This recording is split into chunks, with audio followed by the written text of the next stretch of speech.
എല്ലാവർക്കും നമസ്കാരം. പച്ചവെളിച്ചം ഇപ്പോൾ പയ്യന്നൂർ ഗാന്ധി പാർക്കിലാണുള്ളത്. പയ്യന്നൂർ ഗാന്ധി പാർക്കിനെ കുറിച്ച് നമ്മുടെ ആളുകൾക്കൊക്കെ നന്നായിട്ട് അറിയാം. ഏറെ ചരിത്ര പ്രാധാന്യമുള്ള ഒരു പ്രദേശമാണ് പയ്യന്നൂർ ഗാന്ധി പാർക്ക്. ആ അർത്ഥത്തിൽ ഏറെ പ്രാധാന്യമുണ്ട് ഈ സ്ഥലത്തിന്. നമ്മുടെ നഗരത്തിന് ഒത്ത നടുക്കാണ്. പയ്യന്നൂര് പഴയ സ്റ്റാൻഡിനടുത്ത് ഉള്ള ഒരു സ്ഥലത്താണ് ഈ ഗാന്ധി പാർക്ക് സ്ഥിതി ചെയ്യുന്നത്. ഇവിടെ വലിയ ചൂടാണ് നമ്മുടെ നാട്ടിൽ. അങ്ങനെ വരുന്ന സമയത്ത് ഇവിടെയൊക്കെ ആളുകൾ ധാരാളം അല്പം വിശ്രമിക്കാൻ വേണ്ടിയിട്ട് ഇവിടെ എത്താറുണ്ട്. കുട്ടികളെത്താറുണ്ട്. അതുപോലെ തന്നെ നമ്മുടെ നാട്ടിലെ ചെറിയൊരു പാർക്കായതുകൊണ്ട്, കുട്ടികൾക്കൊക്കെ കളിക്കാൻ ആവശ്യമായ പാർക്കായതുകൊണ്ട് ഇവിടെ കുട്ടികളൊക്കെ എത്താറുണ്ട്.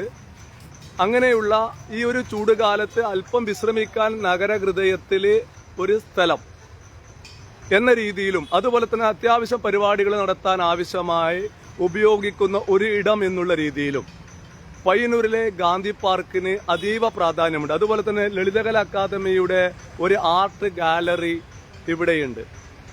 അങ്ങനെ ഒരു മൾട്ടി പർപ്പസ് ആയിട്ടാണ് ഈ നഗരഹൃദയത്തുള്ള ഈ സ്ഥലം, ഈ ഗാന്ധി പാർക്ക് ഇവിടെ ഉപയോഗിക്കുന്നത്. ഇതിന്റെ പൂർണ്ണ ചുമതല പയ്യന്നൂർ നഗരസഭയ്ക്കാണ്. ഈ നഗരസഭ ഇവിടെ ചെയ്യുന്ന കാര്യങ്ങൾ ഇത് കൃത്യമായിട്ട് അവര് എത്രത്തോളം പരിപാലിക്കുന്നുണ്ട് എന്നത് നിങ്ങൾക്ക് ഇത് നോക്കി അറിയാം. ഇവിടെയുള്ള ആളുകൾ അത് സാക്ഷ്യപ്പെടുത്തും. ഇവിടെ പല പരിപാടികൾക്ക് എത്തുന്ന ആളുകളുണ്ട്.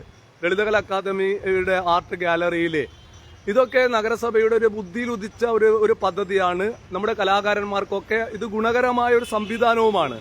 ആ നന്മയായിട്ട് തന്നെ കാണാൻ വേണ്ടിയിട്ട് പച്ചവെളിച്ചം തയ്യാറാവുന്നു. എന്നാൽ നമ്മൾ പരിശോധിക്കേണ്ട ഒരു കാര്യം, ഈ നഗരസഭയുടെ ഇപ്പോഴത്തെ ഭരണാധികാരികൾ പൊളിക്കലിലാണ് കൂടുതൽ താല്പര്യം കാണിക്കുന്നത്. ഇതൊന്നും സംരക്ഷിക്കുന്നതിലല്ല. ഇതൊരു ഇവിടെ ഈ ഒരു ഗാന്ധി പാർക്കിലെ പല ആളുകൾ, വയോജനങ്ങളായ ആളുകൾ, അതുപോലെ തന്നെ കുട്ടികൾ, അങ്ങനെയുള്ള ചെറിയ പാർക്കൊക്കെ ഇവിടെയുണ്ട്. അങ്ങനെ ഇവിടെ കളിക്കാനൊക്കെ കുട്ടികളൊക്കെ വൈകുന്നേരങ്ങളിലൊക്കെ എത്താറുണ്ട്. ഇപ്പം കൊടും ചൂടാണ്. ആ ചൂട് സമയത്ത് ആളുകൾ അല്പം വിശ്രമിക്കാൻ ആവശ്യമായ ഒരു സ്ഥലം എന്നുള്ള രീതിയിൽ ഇതിനെ കാണുന്നുണ്ട്. ആ അർത്ഥത്തിൽ ഇതിന് വലിയൊരു പ്രത്യേകതയുണ്ട്. നഗരഹൃദയത്തിൽ ഒരു സ്ഥലം പോലും നമ്മുടെ നഗരത്തിന്റെ അടുത്ത്, അല്ലെ നഗരഹൃദയത്തിലോ നഗരത്തിന്റെ പ്രാന്തപ്രദേശങ്ങളിലോ ആളുകൾക്ക് ഇരിക്കാൻ സൗകര്യപ്പെടുന്ന ഒരു സ്ഥലം പോലും ഇല്ലാത്ത അത്രയും ഗതികെട്ട ഒരു നഗരസഭയാണ് പയ്യന്നൂർ നഗരസഭ എന്ന് നമ്മൾക്ക് എല്ലാവർക്കും അറിയാം. ആ അർത്ഥത്തിൽ ഉപയോഗിക്കപ്പെടുന്ന ഒരു മൾട്ടി പർപ്പസ് ആയിട്ട് ഉപയോഗിക്കപ്പെടുന്ന ഒരു സ്ഥലത്താണ് ഇന്നത്തെ ഈ കാഴ്ച നമ്മൾ കാണുന്നത്. ഇതൊരു അത്രയൊന്നും പഴക്കമില്ലാത്ത ഒരു കെട്ടിടമാണ് ഈ കെട്ടിടമാണ് ഇവിടെ പൊളിച്ചിട്ട് ഇവിടെ ഇങ്ങനെ തള്ളിയിട്ടുള്ളത്. ഈ പൊളിക്കാൻ തുടങ്ങിയിട്ട് കുറച്ച് കാലമായി. ഇങ്ങനെ പൊളിച്ചിട്ട് കണ്ടില്ലേ നിങ്ങൾ? ഇവിടെ ആളുകളൊക്കെ വരുന്നു. ഇവിടെയൊക്കെ കമ്പിയുണ്ട്. ഈ കെട്ടിടത്തിന്റെ അവശിഷ്ടം നിങ്ങൾക്ക് ഇത് നോക്കിയാൽ തന്നെ അറിയാം. ഈ കെട്ടിടത്തിന് ഒരു പഴകിയ ഒരു കെട്ടിടമല്ല ഇത്. അത്യാവശ്യം ഇത് നിർമ്മിച്ചിട്ട് അധിക കാലമായിട്ടില്ല. അതുകൊണ്ട് തന്നെ ഈ കെട്ടിടത്തില് അത്രത്തോളം പഴകിയതാണ്, പൊളിക്കേണ്ട ഒരു കെട്ടിടമാണ് എന്ന ഒരു തോന്നൽ ഒരു കാരണവശാലും ഇല്ല. എന്തിന്റെ അടിസ്ഥാനത്തിലാണ് ഈ കെട്ടിടം പൊളിച്ചിട്ട് എന്ത് പദ്ധതിയാണ് ഇവിടെ പുതുതായിട്ട് വരുന്നത് എന്ന് ബന്ധപ്പെട്ടവർ വിശദീകരിക്കാൻ വേണ്ടി തയ്യാറാവണം. അത് കൃത്യമായിട്ട് അറിയാനുള്ള അവകാശം നികുതിദായകർക്കുണ്ട്. നമ്മൾക്കറിയാം, പുതിയ ബസ് സ്റ്റാൻഡ് എന്ന് പറയുന്ന, അതുപോലത്തെ സ്റ്റേഡിയത്തിനടുത്തുള്ള കുട്ടികളുടെ പാർക്കിലെ കെട്ടിടവും പൊളിച്ചു. എന്തിനാണ് ആ കെട്ടിടം പൊളിച്ചത്? അത് ഒരു പുതിയ കെട്ടിടമാണ്, അധികം പഴകാത്ത കെട്ടിടമാണ്. എന്തിനാണ് ആ കെട്ടിടം പൊളിച്ചത് എന്ന് പറയാൻ വേണ്ടിയിട്ട് പോലും ഇതുവരെ ഇവർ തയ്യാറായിട്ടില്ല. എന്ന് പറഞ്ഞാൽ ഓരോ ഫണ്ട് വരുന്ന സമയത്ത് അതൊക്കെ ലാപ്സായി പോവാതിരിക്കാൻ വേണ്ടിയിട്ട് എന്തൊക്കെയോ കാട്ടിക്കൂട്ടുക എന്നൊരു സമീപനമാണ് നഗരസഭയിലെ ഭരണാധികാരികൾക്കുള്ളത്. ഒരു ദീർഘവീക്ഷണവും ഇവർക്കില്ല എന്ന കാര്യത്തെ കുറിച്ചിട്ട് ഓരോ അനുഭവങ്ങൾ നമ്മളെ പഠിപ്പിക്കുകയാണ്. ഇവിടെ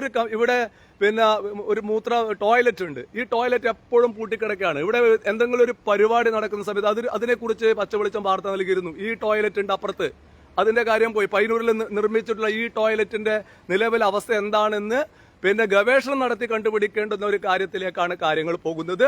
ഇവിടെ നിരവധി ആളുകൾ പലപ്പോഴും ഇവിടെ വരുന്നു, പല പരിപാടികൾ ഇവിടെ സംഘടിപ്പിക്കപ്പെടുന്നു, രാഷ്ട്രീയ പാർട്ടികളുടെ പരിപാടികൾ സംഘടിപ്പിക്കുന്നു, സാംസ്കാരിക പരിപാടി സംഘടിപ്പിക്കുന്നു, നഗരസഭയുടെ അടക്കമുള്ള പിന്നെ സാഹിത്യോത്സവം തുടങ്ങിയ പരിപാടികൾ സംഘടിപ്പിക്കുന്ന സമയത്ത് ഇവിടെ വരുന്ന ആളുകൾക്ക് മൂത്രപ്പുരയിൽ ഉപയോഗിക്കാൻ മൂത്രപ്പുര പോലും ഇല്ലാത്തൊരു സാഹചര്യമുള്ള ഗതികെട്ട നഗരസഭയിലാണ് നമ്മളൊക്കെ കഴിയുന്നത് എന്ന കാര്യവും നമ്മൾ മനസ്സിലാക്കണമെന്നാണ് പറയുന്നത്. ഇതാണ് പച്ചവെളിച്ചത്തിന് പറയാനുള്ളത്. എന്തിനാണ് ഇങ്ങനെയുള്ള ഈ കെട്ടിടം ഇവിടെ പൊളിച്ചിട്ട് ഇങ്ങനെ തള്ളിയിട്ടുള്ളത് എന്ന കാര്യത്തെക്കുറിച്ച് വ്യക്തമായിട്ട് മറുപടി പറയാൻ ബന്ധപ്പെട്ടവർ തയ്യാറാവണം. എന്ത് പുതിയ പദ്ധതിയാണ് നിങ്ങൾ ഈ പുതിയ കെട്ടിടം ഇവിടെ പൊളിച്ചിട്ട് എന്ത് നിർമ്മാണമാണ് ഇവിടെ നടത്തുന്നത്?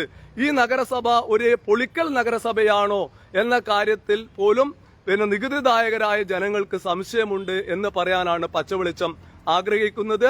ഇത് തോന്നിയവാസമാണ്, ഇത് ധൂർത്താണ് എന്ന കാര്യത്തിൽ ഒരു തർക്കവും ഇല്ല. ഈ ഒരു പിന്നെ നമ്മുടെ ഈ പാർക്ക് ഈ ചൂട് കാലത്ത് പല ആളുകളും നഗരഹൃദയത്തിൽ വന്നു കഴിഞ്ഞാൽ അത്യാവശ്യം ഇരിക്കാനാവശ്യമായ ഒരു സാഹചര്യം പോലും ഈ പയ്യന്നൂരിലെ എ ഗ്രേഡ് നഗരസഭയ്ക്കില്ല. ഒരുപാട് വരുമാനമുണ്ട്, അങ്ങനെയുള്ള ഒരു സംവിധാനം പോലുമില്ല. ആ ഘട്ടത്തിൽ ജനങ്ങൾ വല്ലാതെ ബുദ്ധിമുട്ടുന്ന ഒരു സാഹചര്യത്തിൽ ഒരു സ്ഥലത്ത് ഇരിക്കാൻ പോലുമുള്ള സാഹചര്യമില്ലാത്ത ഒരു കാലഘട്ടത്തിലൂടെ കടന്നു പോകുന്ന സമയത്ത് ഇതൊക്കെ നല്ല രീതിയിൽ ദീർഘവീക്ഷണത്തോടു കൂടിയിട്ട് വെൽ പ്ലാൻഡ് ആയിട്ട് ഇത്തരം കാര്യങ്ങൾ ചെയ്യാൻ ആവശ്യമായ ബുദ്ധി ഇവർക്കൊക്കെ എന്ന് വരും എന്നതിനെ കുറിച്ചാണ് ചിന്തിക്കുന്നത്. ഇവിടെ പ്രതിപക്ഷവും ഭരണപക്ഷവും രണ്ടും ഒരേ നുഖത്തിൽ കെട്ടേണ്ട പിന്നെ ആളുകളാണ്. ഗുഡ് ഫോർ നത്തിങ്, ഒന്നിനും ഒരു ഗുണമില്ലാത്ത തലതിരിഞ്ഞ പ്രതിപക്ഷവും ഭരണപക്ഷവും ഒക്കെയുള്ള ഒരു ഭരണ സംവിധാനമാണ് പയ്യന്നൂർ നഗരസഭയെ ഭരിക്കുന്നത്. അതുകൊണ്ട് ഈ ജനങ്ങൾക്ക് ഇവരെ കൊണ്ട് ഒരു ഗുണവും ഒരു 100 കൊല്ലം ഇതേപോലെ പോയാൽ പോലും ഉണ്ടാവില്ല, പയ്യന്നൂർ രക്ഷപ്പെടില്ല എന്ന കാര്യത്തിൽ ഒരു തർക്കവും പച്ചവെളിച്ചത്തിനില്ല. ജനങ്ങൾ പ്രതികരിക്കാൻ വേണ്ടി തയ്യാറാവണം. ഇത് ധൂർത്താണ്, ഇതിന്റെ പിന്നിലുള്ള താല്പര്യങ്ങൾ എന്താണെന്ന് വ്യക്തമായിട്ട് പറയാൻ വേണ്ടിയിട്ട് നഗരസഭ ഭരണാധികാരികൾ തയ്യാറാവണം എന്നാണ് പച്ചവെളിച്ചത്തിന് പറയാനുള്ളത്. പച്ചവെളിച്ചത്തിന് വേണ്ടി രാജീവൻ പച്ച.